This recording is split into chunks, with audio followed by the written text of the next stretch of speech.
또라이 둘이서 만났구나 이런 느낌. 제가 봤을 땐 단점이 확실히 보이더라고요. 태클로 도망가지 마라 이렇게 했던 것 같은데 나도 니하고 그냥 주먹으로 섞고 싶다. 진짜 여기까지 나오는데 내가 참 웃겨요. 아마 광남 선수도 그것 때문에 끝까지 일어났을 거라 생각합니다. 그 시합 끝나고 그냥 그 백스테이지에서 만나가지고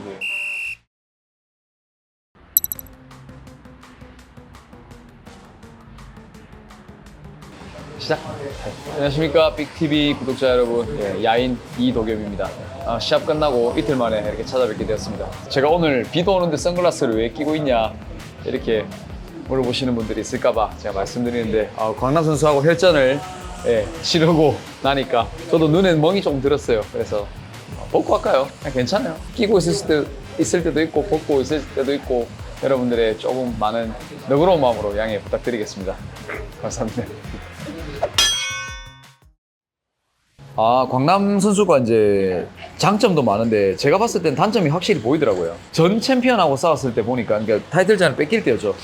뭐 하나만 영상을 봐서는 뭐 다 그렇다라고 할 수는 없는데, 일단은 보여지는 약점들을 우리가 뭐 선수들은 다 파악을 해야 되기 때문에, 제가 느낀 거는 신승민 선수 진짜 뭐 다 좋은데, 투지력도 좋고 뭐 다 좋은데 일단 훅을 많이 쓰시더라고요. 저는 스트레이트 잡이거든요. 사람들은 제가 훅을 많이 쓴다고 생각하는데 저는 스트레이트를 더 많이 치는 스타일이라서 훅과 스트레이트의 싸움이지 않을까라는 생각을 많이 했어요. 역시나 훅 연타를 많이 치시더라고요. 저는 사실 그런 신승민 선수의 장점이 저한테는 좋았어요. 왜냐면 저는 빠지는 상대한테는 조금 까다롭거든요. 경기가 루즈해질 수가 있기 때문에 오히려 이렇게 들어와 주면 오히려 마음 편하게 저한테 덤벼주는 상대를 전 더 좋아하거든요. 편하잖아요.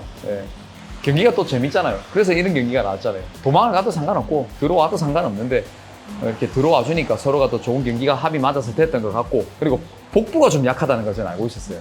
그 전에 경기에서도 킥으로 복부를 맞았을 때 굉장히 좀 고전을 하는 모습을 제가 봤거든요. 그리고 조금 이제 이거는 뭐 본인이 직접 언급한 내용이니까, 부상으로 인해서 무릎이 좀 안 좋으니까 스텝이라든지 뭐 기동력은 당연히 저보다 딸릴 거라고 저는 생각을 했고, 태클이나 레슬링에 대해서 좀 의식을 많이 하는 걸로 봐서 제가 태클을 들어가거나 이제 그라운드로 가면은 조금, 제 생각입니다. 일방적인 제 생각이기 때문에 태클 들어오지 마라고, 뭐 태클로 도망가지 마라 이렇게 말을 했던 것 같은데, 뭐 도망 안 가지 뭐 이러면서 그냥 나도 니하고 그냥 주먹으로 섞고 싶다 뭐 이런 마음이 좀 있었고요. 시합 준비할 때는 뭐 여러 가지 전제 조건을 가지고 이렇게 시합을 준비하고, 회축이랑 뒤차기 뭐 요거는 뭐 제 주특기 중에 하나이기 때문에, 복부가 시간이 지나가면 지나갈수록 들숨, 날숨이 커지잖아요. 들숨의 발차기나 복부에 펀치가 들어가면은 데미지가 상당하거든요. 그거를 제가 3라운드까지 그 한 방을 위해서 조금 이제 세팅을 좀 했습니다. 근데 그게 잘 터져서, 뭐 솔직히 말씀드릴게요. 1라운드에 전 제가 이길 줄 알았어요. 사이커킥이 들어가고 제가 파운딩 꼽을 때까지만 하더라도 뭐 신승민 선수를 만만하게 봤다 이런 게 절대 아닙니다. 그냥 1라운드에서 제가 그렇게 후드로 패고 있을 때 저는 끝날 줄 알았어요. 끝날 줄 알았는데 저 특유의 그 정신력, 인정합니다. 그거는 제 계산에는 없었거든요. 그렇게 맞으면 그냥 알아서 탭 치거나 잠들 줄 알았는데 덤벼드니까 그 부분에 대해서는 제가 깜짝 놀랐고, 지금도 그냥 대단하다. 정말 뭐 멋진 상대랑 싸웠구나 이런 생각 아직까지도 하고 있습니다. 대단합니다. 인정합니다. 감량을 좀 많이 하죠. 제가 평상시 체중이 솔직히 말씀드리면 다들 많이 먹는다 하는데, 많이 먹는다고 하는 사람 중에 진짜 저보다 많이 먹는 사람 별 본 적이 없어요. 근데 그렇게 먹고 나면 80 중후반으로 뛰거든요, 제가 몸이. 키는 170밖에 안 되는데 80 한 중반 되면 진짜 목이 없어요, 제가. 예전에 그랬었거든요. 그래서 이렇게 하면 안 되겠다 싶어서 저는 평상시 때 뭐 러닝이라든지, 그다음에 훈련량, 그다음에 크로스핏 이런 여러 가지 이렇게 피지컬 운동을 같이 섞으면서 적정 체중을 유지를 많이 하고 있는 편이거든요. 그래서 절대로 75kg 이상을 안 넘기려고 노력을 많이 하고 있고요. 한 10kg 정도 감량을 하려고 노력을 많이 하고 있어요. 그 전에 몸무게 달아보니까는 공복이 아니어서 그런지 한 7kg 나가더라고요. 거기서부터 66.3까지 내려가려면 보통은 2주 안에 다 내려가요, 선수들은.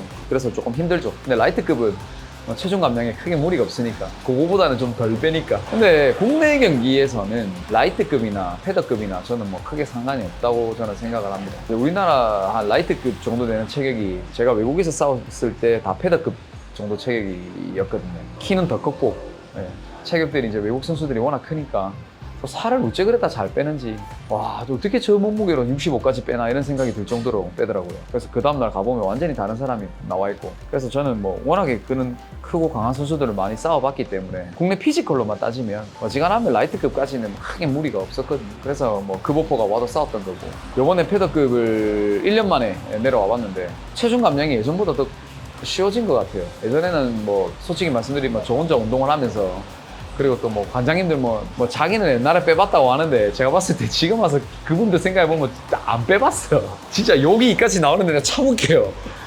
그 사람들 살 안 빼봤어요. 예, 그냥 빼봤다라고 말만 하는 거지, 절대 빼본 사람들이 할 수 있는 어떤 식단이랑 말이랑 어떤 그런 게 아니었거든요. 그래서 그거 믿고 따라가다가 기절도 해봤고, 예, 진짜 죽을 뻔해봤습니다. 지금이서 이제 제가 선수 생활을 한 10년 정도 하면서 무식하게 빼다 개체 실패도 해보고 병원에도 실려가보고 해봤거든요. 그런 경험들이 많이 쌓이고 데이터도 쌓이고, 또 요즘 식단도 잘 나오고, 저희 어떤 또 스폰서분들이 좋은 어떤 혜택을 많이 주셔서 요번에 체중을 어렵지 않게 잘 내렸고요. 리바운딩이라 그러죠. 체중을 다시 올리는 그 작업에서도 8kg 정도가 올라갔어요. 66.1이었나 66.0으로 제가 통과를 했었거든요. 그 다음날 싸울 때는 74kg까지 올라갔습니다. 뭐 최고의 컨디션으로 준비를 할 수 있었던 것 같습니다. 들리죠? 아마 광남 선수도 그것 때문에 끝까지 일어났을 거라고 생각합니다. 근데 솔직히 말씀드리면, 제가 승자라고 해서 이런 말씀을 드리는 게 아니라, 솔직히 말씀드릴게요. 이런 경기가 나오려면 승자만 잘해서 되는 게 아니에요. 결과가 승과 패가 나눠져서 제가 말씀드리는 거지만, 두 선수가 합이 맞아서 손뼉도 마주쳐야 소리가 나잖아요. 그러니까 이 두 선수가 진짜 자기 몸 안 아끼고 미친 듯이 치고받고 싸워서 이런 좋은 시합이 나온 겁니다. 그렇게 치고받아도 졸전이 나오는 시합도 있는데, 저뿐만 아니라 광남 선수도 워낙 수준이 높은 선수이기 때문에 그런 선수들이 진짜 뭐 몸 안 아끼고 그냥 치고박아서 이런 경기가 나오지 않았나라는 생각을 하고요. 진짜 감사하죠. 저 혼자 이렇게 막 서둔다고 되는 게 아니었는데, 광남 선수도 이렇게 막 진짜 쓰러질 똥 안 쓰러지고 저한테 그렇게 엉겨 붙어서라도 막 그렇게 해주시니까 진짜 많은 분들이 좋아하는 진짜 어떤 멋진 경기가 나오지 않았나 이렇게 생각하고 있습니다. 일단 방이 너무 좋았고요. 인스파이어 아레나를 제가 최근 몇 달 전에 이제 음악 공연 보러 갔었는데, 또 거기에서 또 시합을 하게 되더라고요. 우연히 좀 뜻깊었죠. 한 몇 달 사이에 이렇게 또 오게 되는구나. 내가 여기서 공연을 보면서 와, 진짜 무대가 크고 좋다라는 생각을 했는데, 제가 거기서 싸우고 있더라고요. 행복하죠. 어떻게 또 진짜 살면서 또 이런 또 추억을 또 만들겠습니까? 또 자기 인생에, 그죠? 저는 요번에 또 시합 때 되게 좀 좋았던 게, 그 인생 네컷 아시죠? 거기에 또 그 선수들마다 부스가 있는데, 얼핏 들어보니까 저하고 코갱 선수 쪽에 사람들이 좀 많았다 하더라고요. 그래서 제 여자친구하고 저하고 기념으로 저를 배경으로 한 인생 네컷에서 사진도 찍고 했던 그런 좋은 또 추억을 만들었고요. 블랙컴뱃이 이런 것까지 디테일하게 진짜 선수들을 위해서 많이 이렇게 혜택을 많이 좀 기획해서 많이 하시는 것 같아요. 예. 그냥 세 분 다 뭐 나름대로의 어떤 그 장점이 있고 다 강했기 때문에, 사쿠라 선수는 초반에 좀 강력해서 그냥 엎치락뒤치락 하다가 이제 기회가 와서 때렸는데 그게 잘 들어갔고, 아니 영타이거 선수는 제 조카하고 두 살인가 세 살밖에 차이가 안 나요. 그러니까 그 선수를 보고 있으면, 이번에도 만났거든요, 시합장에서. 그냥 내 눈에서 꿀이 떨어져요, 솔직히. 막 얼마나 좋아 보이겠습니까? 얼마나. 예. 제가 패배를 했지만은 그냥 뭐 하나부터 열까지 다 좋아 보여요. 미디어를 해야 되니까 시합의 썰에 대해서 뭔가 아쉬웠던 점이나 이런 거 여러분들이 봤을 때 좀 이렇게 재밌을 부분을 하나하나 다 얘기를 하다 보니까 약간 좀 변명 비슷하게 말을 하지만, 그냥 그 할 말이 없어요. 너무 그 선수는 다 좋아 보이고, 제 눈에는 뭐 그냥 뭐라고 해야 되니까 그냥 막내 동생? 뭐 조카 같은 그런 느낌도 들고, 이 선수가 너무 그냥 막 대견하고 막 그런 게 있지 않습니까? 진짜 대견하다 이런 생각이 들고, 광남 선수는 그냥 또라이 둘이서 만났구나 이런 느낌. 그 선수들도 자기 인생에 제가 한 추억의 한 페이지를 같이 했던 것처럼, 저의 인생에도 이 선수들이 다 제 여정의 한 페이지를 다 장식했던 그런 선수들이기 때문에 다 어떤 장점이 있죠. 강력했고 뭐 까다롭고 이런 건 뭐 세 명 다 까다로웠어요, 솔직히 말씀드리면. 그 시합 끝나고 그냥 그 백스테이지에서 만나가지고, 광남 선수도 이제 그 유튜브 하시거든요. 그래서 이제 저희 화해했습니다라고 서로 찐하게 포옹을 한번 했습니다, 남자끼리. 포옹 한번 해주십시오, 둘이. 안아주세요.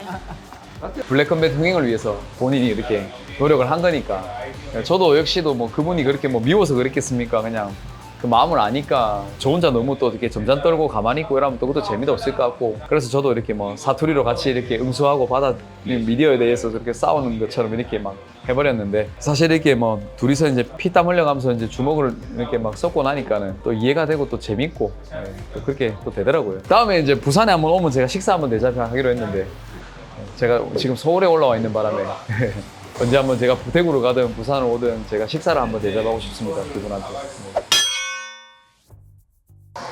예, 경기 전에 팬분들 많이 만났어요. 티켓 부스가 이제 거기다 보니까 올라가면서 많은 팬분들을 만났고, 경기가 끝나고 나서도 팬분들이 줄을 쫙 서서 저희 사진을 같이 찍어달라고 이렇게 오셨는데, 제가 이제 너무 많은 시간을 할애를 할 수가 없기 때문에, 그래도 저번 시합보다는 제가 많은 분들하고 이제 사진을 찍었다고 생각을 하는데, 그래도 지금 생각해보면은 좀 더 많은 분들하고 사진을 찍었으면 어땠을까 하는, 최대한 많이 찍어드렸지만, 아쉬움이 또 생기더라고요.